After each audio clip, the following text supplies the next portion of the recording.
What's up, everybody? Today I'm going to show you how to add a turntable in Marmoset Toolbag 5.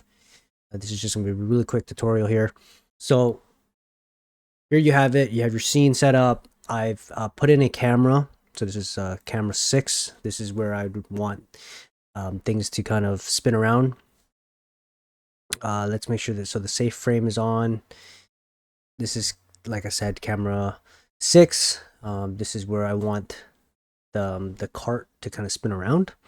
I'm going to put this at here. So first thing, select the object that you want to have spinning. Go to scene, go to add object, go to turntable, and that will put it into the turntable. You're going to have the spin rate. You're going to have the turntable enabled. I have, by default, the timeline is 10 seconds. So that's 30 frames per second. That's about 300 frames here, right? So that's 10 seconds. I'm going to go sync loop speed so that way that's going to control the spin rate to make sure that the video loops for the length of the video. So now when you press play, you'll have your object spinning, right?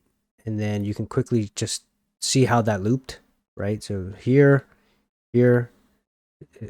right? So it looks exactly the same from frame to frame. And then you just go to render settings. Make sure that you have your render cameras, that your camera 6, mine is camera 6. You're going to go to render video. For the video section, make sure you have everything looking correct here. And you're just going to render. And you just click on the render button, and you should have a video that is 10 seconds with your object spinning and rotating. Hopefully that video helps, and I'll see you all again next time.